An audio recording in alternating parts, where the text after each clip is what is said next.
ನಾನು ಇವತ್ತು ಮಾತಾಡನಿದ್ದೆ ಆ ವಿಚಾರ ಮಾತಾಡನಿದ್ದೆ. ಅದು ಕಾನೂನು ಪ್ರಕಾರ ಏನೈತಲ್ಲ ಬರಲಿ, ಅದು ರಿಪೋರ್ಟ್ಗಳು ಎಲ್ಲ ಬಂದ ಮೇಲೆ ನಾನು ಕೈ ಹಚ್ತೇನೆ. ಅಲ್ಲಿ ಮಟ್ಟ ಕೈ ಹಚ್ಚಲ್ಲ. ಕೈ ಹಚ್ಚಿದ್ರೆ ಮ್ಯಾಕೆ ಎದ್ದಿರ್ಬಾರ್ದು, ಹಂಗೆ ಕೈ ಹಚ್ತೇನೆ ಈ ಸತಿ.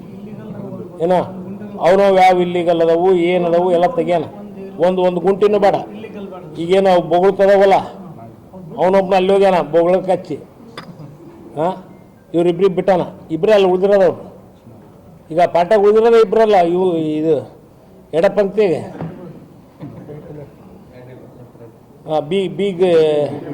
ಬಿ ಟೀಮ್ನಾಗ ಇವ್ರಿಗೆ ಬೊಗಳಕ್ಕೆ ಹಚ್ಚಿದ ಹೋದ.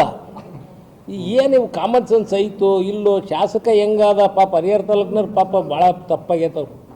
ಇಂಥವ್ರನ್ನೆಲ್ಲ ಎಲೆಕ್ಟ್ ಮಾಡಿ ಡೆವಲಪ್ಮೆಂಟ್ ವರ್ಕ್ ನೋಡ್ಕ್ಯ. ಊರಾಗ ಹೆಂಗೆ ರಸ್ತೆಗಳದವು ಏನದವು, ಹರಿಹರದಾಗ ಎಷ್ಟು ಹಾಳಾಗ್ಯವು, ಅದ್ರ ಬಗ್ಗೆ ಚಿಂತನೆ ಮಾಡು. ಅದು ಬಿಟ್ಟು ಎಲ್ಲೇ ಬಂದೆ, ಯಾವುದೇ ಕಾನ್ಸ್ಟಿಟ್ಯೂನ್ಸಿಗೆ ಬಂದೆ. ಈಗ ನನ್ನ ಕಾನ್ಸ್ಟಿಟ್ಯೂನ್ಸಿಗೆ ಕಾಲಿಟ್ರೆ ನಾನು ಸುಮ್ಮನಿರ್ಬೇಕಾ ಏನಪ್ಪ? ಈಗ ಅದಕ್ಕೆ ಸಪ್ರೇಟಾಗಿ ಉತ್ತರ ಕೊಡ್ತಾನೆ. ಇದ್ರ ಬಗ್ಗೆ ಐತಲ್ಲ ಕುಲಂಕುಷವಾಗಿ. ಈಗ ಎರಡೂ ಕಡೆಗೂ ನಮ್ಮರೇ ಅದಾರ. ನಮ್ಮರ ಮೀನ್ಸ್ ರೈತರು ಪ್ಲಸ್ ನಮ್ಮದು ಇರ್ಬೋದು, ನನಗೂ ಗೊತ್ತಿಲ್ಲ. ಅದು ನಾನು ತಗೊಂಡಿದ್ರು ಯಾವಾಗ ನಾನು ಇನ್ನೂ ಹುಡುಗಿದ್ದಾಗ ಅದೆಲ್ಲ ತಗೊಂಡಿರೋದು ನಾನು. I was 24-25 years. ಈಗ ನಾನು 58. ಎಷ್ಟು ವರ್ಷ ಆಯ್ತು? ನಾವು ಎಲ್ಲೆಲ್ಲಿ ಆಸ್ತಿ ಮಾಡೀನಿ ಅಂತ ನನಗೇ ಗೊತ್ತಿಲ್ಲ.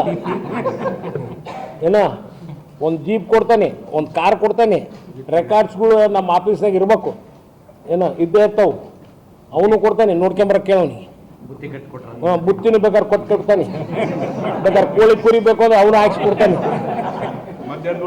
ಹಾಂ, ಏನೋ ನನ್ನ ವಾಸ್ತಿ ಇಲ್ಲದವು ಎಷ್ಟು ಮಾಡೀನಿ ನನಗಂತೂ ನಿಜವಾಗ್ಲೂ ಗೊತ್ತಿಲ್ಲ. ಅದು ಯಾವಾಗಲೂ ಖರೀದಿ ಮಾಡ್ರವು ಅದವು. ಅದ್ರಾಗ ಸೆಂಟ್ರಿಗೆ ಹಳ್ಳ ಹೋಗೈತಿ. ಆ ಹಳ್ಳ ಹೋಗಿರೋದು ಆ ಕಡೆಗೂ ನಂಬರ್ ಅದರ, ಈ ಕಡೆಗೂ ನಂಬರ್ ಅದರ. ಈಗ ನೀನು ಎಕ್ಸಾಂಪಲ್ ಹೇಳ್ಬೇಕಪ್ಪ ಅಂದ್ರೆ ಒತ್ತುವರಿ ಆಗಿಲ್ಲ 100% ನನ್ನ ಪ್ರಕಾರ ಆಗಿರಲ್ಲ.